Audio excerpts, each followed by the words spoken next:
Globalização e Cidadania, por Pedro Dalari. Bom dia, professor Pedro Dalari. Professor, a indicação do embaixador do Brasil nos Estados Unidos continua no impasse, mas essa indicação vai além de apenas a indicação de um embaixador para os Estados Unidos. Ela trata mesmo de toda uma política externa do Brasil atualmente, não é verdade? A indicação de Eduardo Bolsonaro, deputado federal e filho do presidente da República, para a embaixada do Brasil nos Estados Unidos vive um impasse. Pela Constituição brasileira, o processo de indicação do embaixador depende justamente de iniciativa do presidente da República, e isto vale para qualquer embaixada, que aponta o nome ao Senado Federal, que é quem, em última instância, tem que aprovar a indicação do presidente. E até agora, nem a indicação do presidente ocorreu, embora tenha sido anunciada já há bastante tempo. Há, portanto, um impasse, mas que não é um impasse apenas da indicação do presidente da República. É um impasse porque há uma sinalização clara de que o Senado tem uma tendência a não aprovar o nome do filho do presidente da República, justamente por conta do que isso representa na política externa brasileira. O Brasil tem tido uma orientação de política exterior que vem se mantendo ao longo das últimas décadas. A defesa do multilateralismo, da solução pacífica dos conflitos, da cooperação internacional, e desde a redemocratização do Brasil para cá, de 1985 para cá, uma crescente evolução no sentido de um posicionamento em prol da promoção dos direitos humanos, da defesa do meio ambiente. O novo governo claramente tem uma tendência, e o presidente Bolsonaro reiteradamente faz referência a isso, de reverter essa tradição da política externa brasileira. Não tem apreço pelo multilateralismo e defende um vínculo muito extremado com os Estados Unidos, quase realmente uma situação de dependência à política externa norte-americana. Tem se posicionado contrariamente à ênfase nos direitos humanos, na defesa do meio ambiente, na defesa dos povos indígenas, discrepando, assim, do que foi historicamente a posição do Brasil na cena internacional. Que outros fatos, professor, nós poderíamos elencar para mostrar essa mudança de posição? Recentemente, esta mudança de posição ficou clara com a decisão da FUNAG, que é a Fundação Alexandre de Gusmão, órgão de pesquisa e de relacionamento da sociedade do Ministério de Relações Exteriores, de censurar o prefácio preparado pelo embaixador Rubens Recupero a uma obra dedicada justamente ao exame da vida do diplomata brasileiro Alexandre de Gusmão, obra escrita pelo também embaixador Sinésio Sampaio Góes Filho.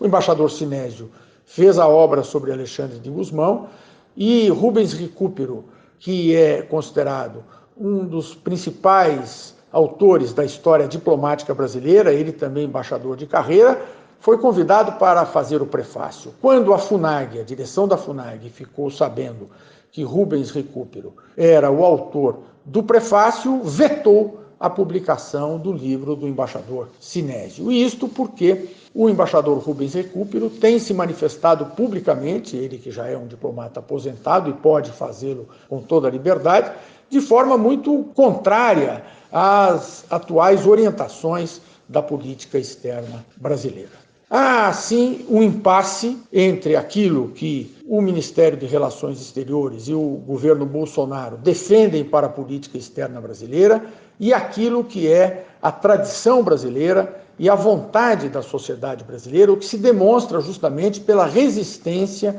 que o Senado da República tem indicado para a aprovação do nome de Eduardo Bolsonaro para a Embaixada do Brasil nos Estados Unidos. Não é, portanto, um impasse especificamente relacionado ao filho do presidente da República, mas a tudo que a indicação dele significa em termos de reversão de uma política externa que tem sido muito bem sucedida, exitosa e respeitada na cena internacional. Este foi o professor Pedro Dalari, que falou com Marcelo Hollenberg para a Rádio USP.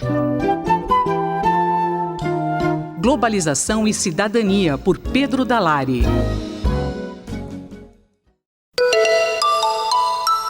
Ética e Política, por Renato Janine Ribeiro.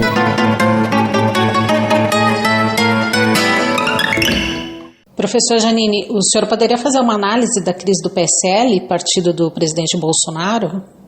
Se há uma coisa que surpreende no Brasil desde o começo do ano, é a absoluta desordem, a absoluta anomia, confusão que se instalou na política e na sociedade a partir da posse do atual presidente. Vou dizer que fiz uma previsão. Calculava no começo do ano passado que a propaganda bolsonarista seria capaz de eleger 1, 2, 3 deputados por estado, que Bolsonaro teria então uma bancada poderosa, 50, 60 deputados, mesmo não se elegendo, mesmo ficando fora do segundo turno, inclusive, que eu não dava muita expectativa nele, antes do atentado que ele sofreu e que o propulsou ao primeiro lugar. Não dava muita expectativa, mas pensava, vai ser um partido forte, ele vai ser um protagonista da política, vai ser fiel da balança, talvez, nas eleições. Eu acertei no tamanho da bancada, errei na questão da eleição do presidente, que, como praticamente todo mundo errou, muita gente errou, mas o que me espanta é que essa bancada é totalmente amorfa e está se esfacelando. Isso é uma coisa nunca antes vista, nunca antes imaginada. Como é que um presidente da República, que tem um regime como o brasileiro, tantos poderes, como é que ele está destruindo o seu próprio partido e fazendo que pessoas vinculadas a ele sejam excluídas, expulsas. No momento que eu estou falando, tudo pode mudar, até a hora que isso for para o ar, mas mesmo que ele retome o controle do partido, das lideranças, etc., o fato é que o mal está feito. Ouviram-se coisas horríveis, instalou-se uma indisciplina muito grande de gente que, no fundo, não seria nada, não fosse o apoio de Bolsonaro às suas eleições e de um presidente que também não seria nada, não tivesse o Brasil se dividido, se rachado como rachou esse tempo todo. E quais os prognósticos disso, professor? O que é muito preocupante que temos de agora em diante é o seguinte: o Brasil tem crises grandes, o Brasil está numa situação econômica precária, a presidente Dilma foi afastada a pretexto da crise econômica, que estava séria, coisa piorou de lá para cá. O que temos, por exemplo, olhando do ponto de vista da universidade, dentro dela, com todas as reformas que Temer fez, com todos os elogios que os economistas ortodoxos fizeram a ele, o fato é que quando ele terminou o mandato, ele deixou o orçamento da União sem previsão de pagamento de bolsa do CNPq, coisa que afeta muito diretamente a universidade. Não é que ele colocou no orçamento e foi contingenciado, isto é, ficou sem saber se não se ia pagar esse dinheiro ou não. Ele simplesmente não previu no orçamento o pagamento das bolsas do CNPq. É como não prever no orçamento da casa que você vai pagar o aluguel, que vai pagar a luz, que vai pagar a água. É claro que a coisa vai dar muito errado. Então, tivemos uma piora da situação econômica de Dilma para Temer, que é constatável por essa questão muito simples do próprio orçamento da União ter piorado com Temer. E agora a situação está mais crítica ainda, porque cortes estão sendo feitos ou ameaçados o tempo todo, as universidades federais estão por um fio, nós temos o risco de destruição do sistema de pesquisa que o Brasil criou, um aumento da miséria significativo, mais ou menos 1 milhão por ano foi sendo devolvido à miséria. Então, no meio dessa situação, o governo ficar se esfacelando, o governo não procurar ter uma base, mandar um projeto de reforma da Previdência, que independentemente de suas falhas ou defeitos, o próprio governo não consegue tocar, tem que ser tocado por gente que não é do governo, que nem gosta do governo, como Rodrigo Maia, nem o governo gosta deles.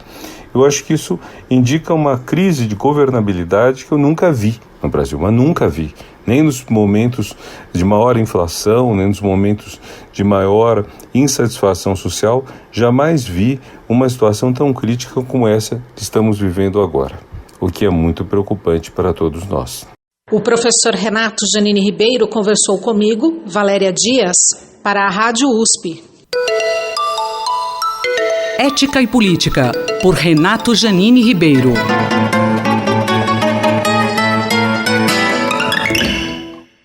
Reflexão econômica por Luciano Nakabashi. Professor, hoje o STF retoma o julgamento que pode rever as prisões após condenação em segunda instância. Qual a sua opinião sobre isso? Tudo bem, Gabriel? Sobre essa questão da prisão em segunda instância, após, julgado e condenado na segunda instância, eu acho que a gente está votando o que é o Brasil velho em relação ao Brasil novo, uma possibilidade de Brasil novo, Isso que a gente está querendo ver no país. Eu acho que está mais do que claro que existe um grande grupo de interesse que não quer que se mantenha a prisão após a segunda instância, que é um grupo formado por ricos e poderosos no Brasil, sobretudo da classe política e empresários envolvidos com esquema de corrupção, que querem o que sempre foi, que é uma impunidade para os crimes de colarinho branco, a impunidade para crimes de corrupção, sobretudo por quando é realizada com políticos de alto escalão, com deputados, com senadores, com ministros.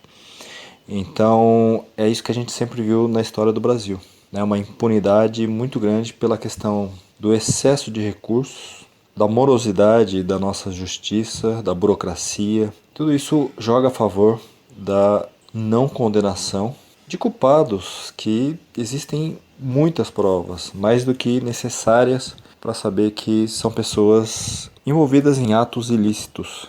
Como uma possível revisão dessas prisões pode afetar a economia? Então, quando a gente pensa nos efeitos econômicos, uma questão muito importante, enfatizada pela literatura, são as leis, são as regras, os mecanismos de incentivos que existem para os agentes econômicos.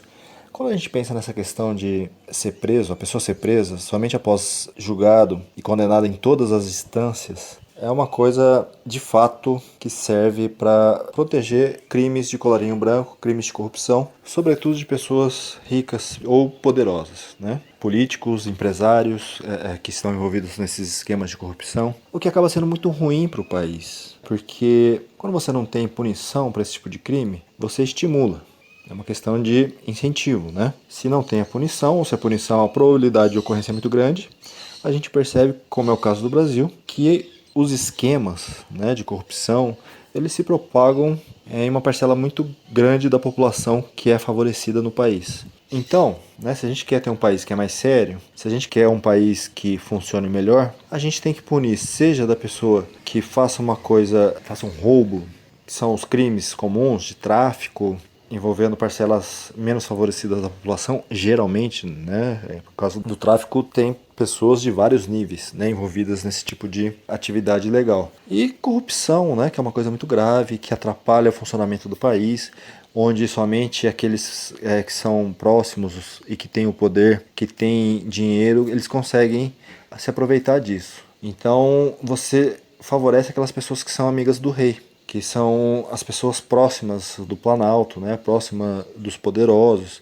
Então essas pessoas acabam sendo favorecidas em troca de favores, de dinheiro, de corrupção. Então isso acaba sendo muito prejudicial para as instituições brasileiras, para que se funcione melhor a meritocracia, as pessoas que trabalham, as pessoas que se esforçam, as pessoas que investem de forma honesta e que colhem os frutos de uma forma honesta, de uma forma que de fato favoreça o crescimento do país como um todo. Então o que está em jogo é muito importante, porque está muito relacionado a essa questão dos mecanismos de incentivos e de justiça social e econômica. Eu acho que quem pratica atos ilícitos tem que ser punido para inibir esse tipo de ação, seja qualquer crime, inclusive e sobretudo de corrupção, porque os ricos e poderosos que têm que dar o exemplo, eles que têm mais condições e deveriam dar o exemplo, a partir dos nossos políticos, a partir dos nossos empresários. Você vê a população como um todo que tem condições muito mais difíceis e na hora das regras, para quem que servem as regras, acaba servindo somente para essas pessoas menos favorecidas. Não é só uma questão econômica que prejudica a parte econômica do país, o desenvolvimento econômico, mas também de justiça social. Eu sou Gabriel Soares, conversei com o professor Luciano Nakabashi da FEA USP Ribeirão.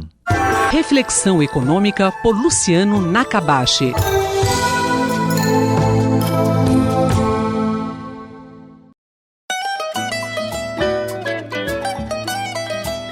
Na cultura, o centro está em toda parte, por Martin Grossmann.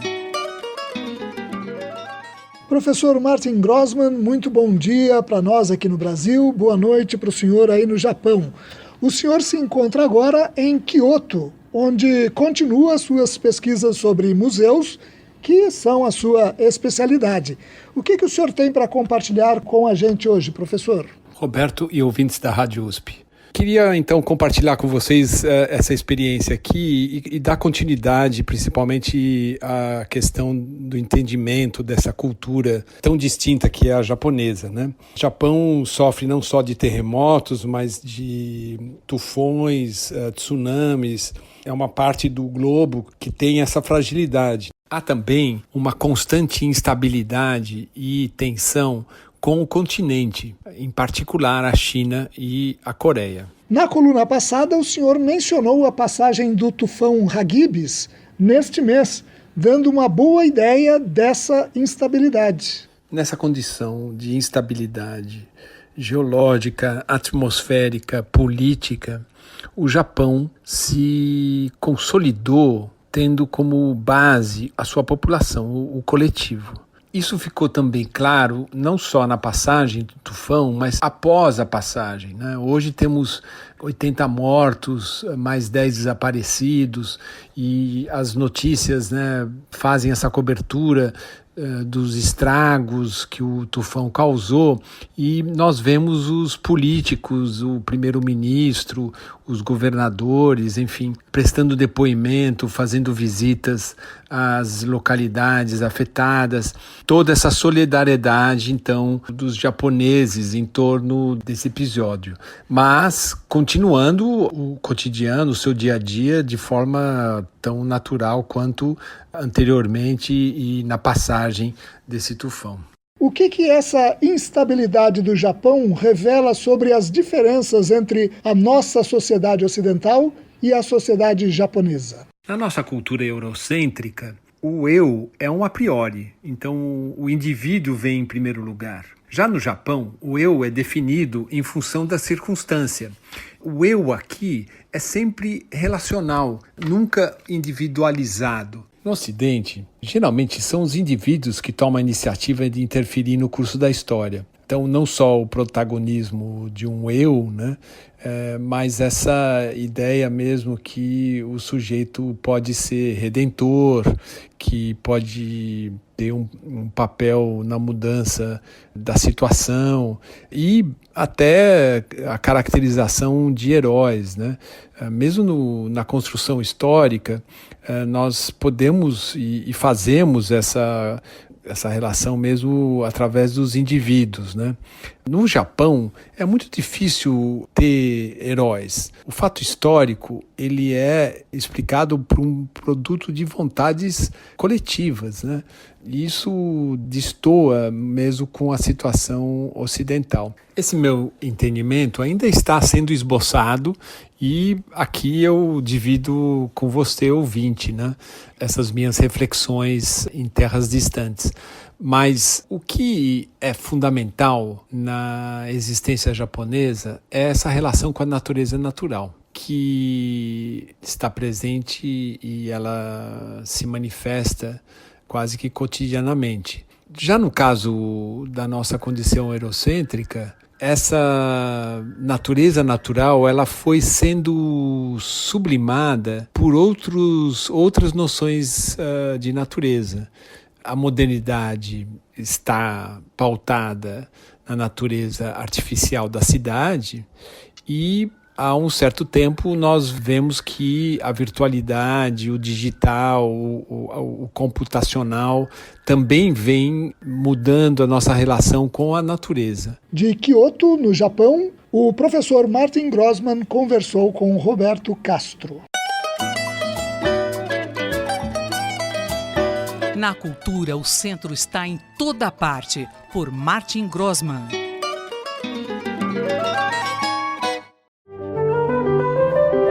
Fique de Olho, por Eduardo Rocha.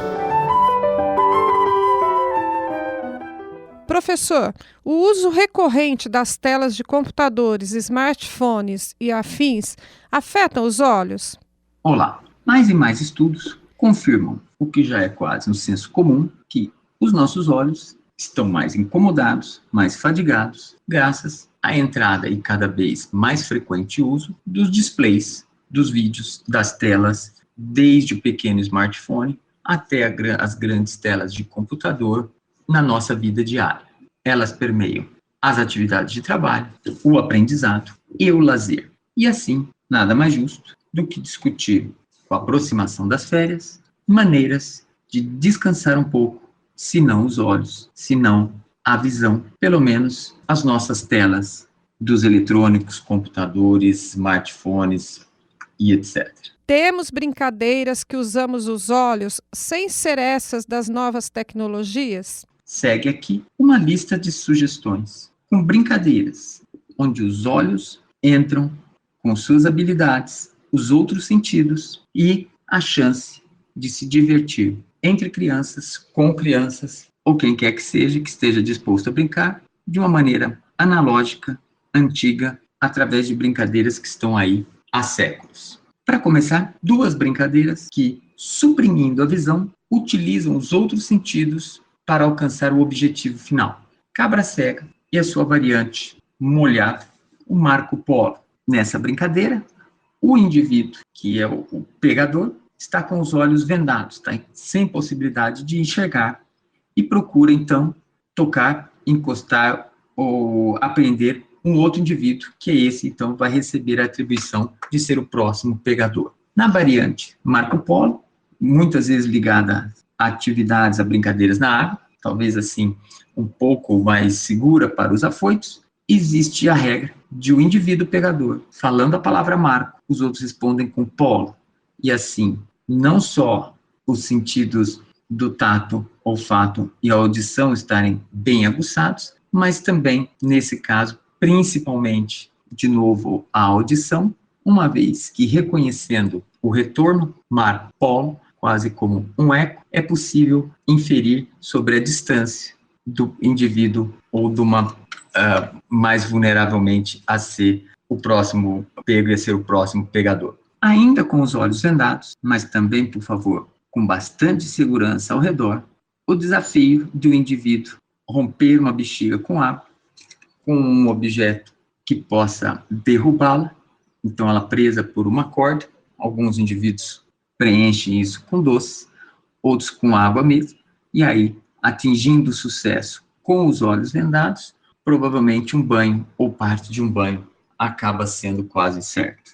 Dessa forma, 3 brincadeiras em que, suprimindo temporariamente a visão, o indivíduo tem a chance de se perceber apto com os outros sentidos a cumprir a sua tarefa, dando descanso para os seus videodisplays, para as suas telas dos seus eletrônicos.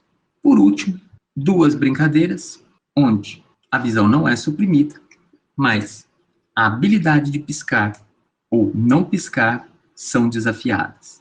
Na primeira é essa, que indivíduos se encarando, um a um, quem piscar ou rir primeiro, perde.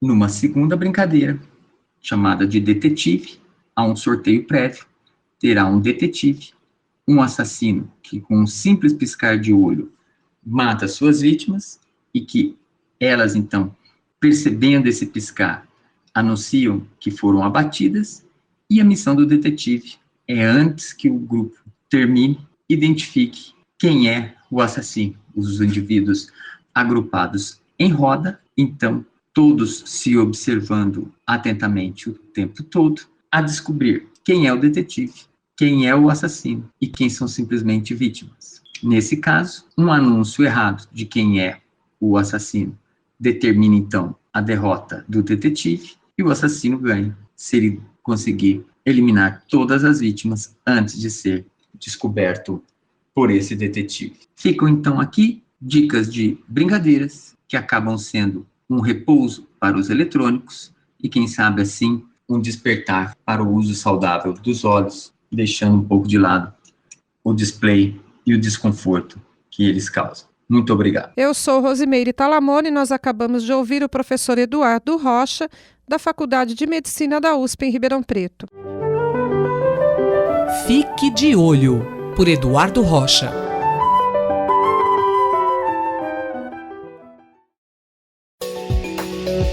Ciência e cientistas. Com Paulo Nussensweig. Por que os resultados negativos de experimentos precisam ter espaço na literatura científica? Caro Júlio, caras e caros ouvintes, a atividade científica pressupõe uma busca pela compreensão da natureza que seja a mais objetiva possível, baseada em análise crítica de resultados de experimentos e de previsões teóricas. É importante ter consciência de possíveis vieses e usar métodos e procedimentos que permitam evitá-los. No começo de outubro, foi publicado um artigo num espaço da revista britânica Nature dedicado à discussão de questões ligadas à carreira científica. O autor, Dr. Devang Mehta, concluiu recentemente seu doutoramento em biotecnologia de plantas na Suíça. Ele argumenta que é necessário haver espaço na literatura científica para a publicação de resultados negativos de experimentos e estudos. Na maior parte dos casos, os artigos científicos apresentam resultados que confirmam previsões e objetivos dos pesquisadores. A maioria dos estudos são desenhados para a obtenção de um determinado resultado, para a observação de um determinado efeito. O trabalho do Dr. Mehta consistia em usar uma técnica de edição de genes, chamada CRISPR, para fazer com que uma espécie de planta resistisse a um vírus responsável por uma importante praga. Apesar de estudos anteriores mostrarem boas perspectivas para o uso da técnica, o Dr. Mehta e seus colaboradores sistematicamente encontraram resultados opostos. Além de não levar à imunidade das plantas, os seus estudos mostraram que os vírus evoluíam através de mutações e adquiriam resistência ao uso de CRISPR. Nas palavras dele, comecei um doutorado para usar engenharia genética para produzir plantas mais resistentes a vírus, e ao fim de 4 anos só tinha boas notícias para os vírus. Ele descreve a dificuldade de publicar os seus resultados em revistas científicas, pois, apesar de reconhecerem a validade dos seus métodos e a correção das suas análises, rapidamente ficou claro que nenhuma revista queria difundir as conclusões negativas, que mostram algumas limitações da tecnologia CRISPR. O problema levantado pelo Dr. Mehta é de grande importância. A ciência avança lentamente através de pequenos incrementos a conhecimento bem estabelecido. Grandes avanços, por outro lado, são tipicamente motivados por estudos que não concordam com conhecimentos anteriores. É a resolução dessas contradições, muitas vezes, que acaba por abrir novos caminhos e forçar a criação de novos conhecimentos. Mas num ambiente de pesquisa científica global cada vez mais competitivo, é difícil promover resultados de pesquisas fracassadas, que não confirmam as expectativas ou não validam os métodos que haviam sido concebidos para combater uma enfermidade, para aumentar a eficiência de consumo de combustível de um motor ou para implementar alguma política pública, por exemplo. A prevalência de métodos de avaliação de cientistas baseados em critérios numéricos, como número de publicações e citações por outros autores, tendem a reforçar essa tendência de apenas valorizar os resultados positivos, aqueles em que os estudos têm sucesso ao confirmar as expectativas dos autores. Há algum estudo que mostre a evolução dessa tendência de revistas publicarem apenas resultados positivos? Sim. Há um estudo importante que foi publicado por Daniele Fanelli na revista Scientometrics em edição de 2012. Ele estudou mais de 4.600 artigos obtidos de uma base de dados com mais de 10.800 revistas científicas entre 1990-91 e 2007. Os resultados mostram com alta confiabilidade que a fração de artigos reportando resultados positivos, confirmando as hipóteses testadas, aumentou de aproximadamente 70% dos artigos no começo dos anos 1990 para mais de 85% dos artigos em 2007. Fanelli analisou a tendência separando por áreas de conhecimento e por localização geográfica dos autores principais dos estudos. O maior crescimento na fração publicada de estudos com resultados positivos ocorreu em disciplinas de ciências sociais, como economia, administração, psicologia, entre outras, e em medicina clínica, farmacologia, assim como em pesquisas mais aplicadas em biologia molecular e física. Geograficamente, países asiáticos, Japão principalmente, lideram as estatísticas, seguidos dos Estados Unidos, que estão à frente dos países europeus. A compreensão dos diferentes vieses que podem trazer danos à integridade da pesquisa científica é extremamente importante. Ao enfatizarem critérios numéricos nas avaliações de pesquisadores, instituições de pesquisa, agências de fomento e editores de revistas reforçam a prevalência do chamado viés de confirmação. A importância de resultados negativos não pode ser minimizada, conforme a frase atribuída a Thomas Edison. Não falhei 10.000 vezes, descobriu 10.000 estratégias que não funcionam. Paulo Nussensweig falou comigo, Júlio Bernardes, para a Rádio USP. Ciência e cientistas. Com Paulo Nussensweig.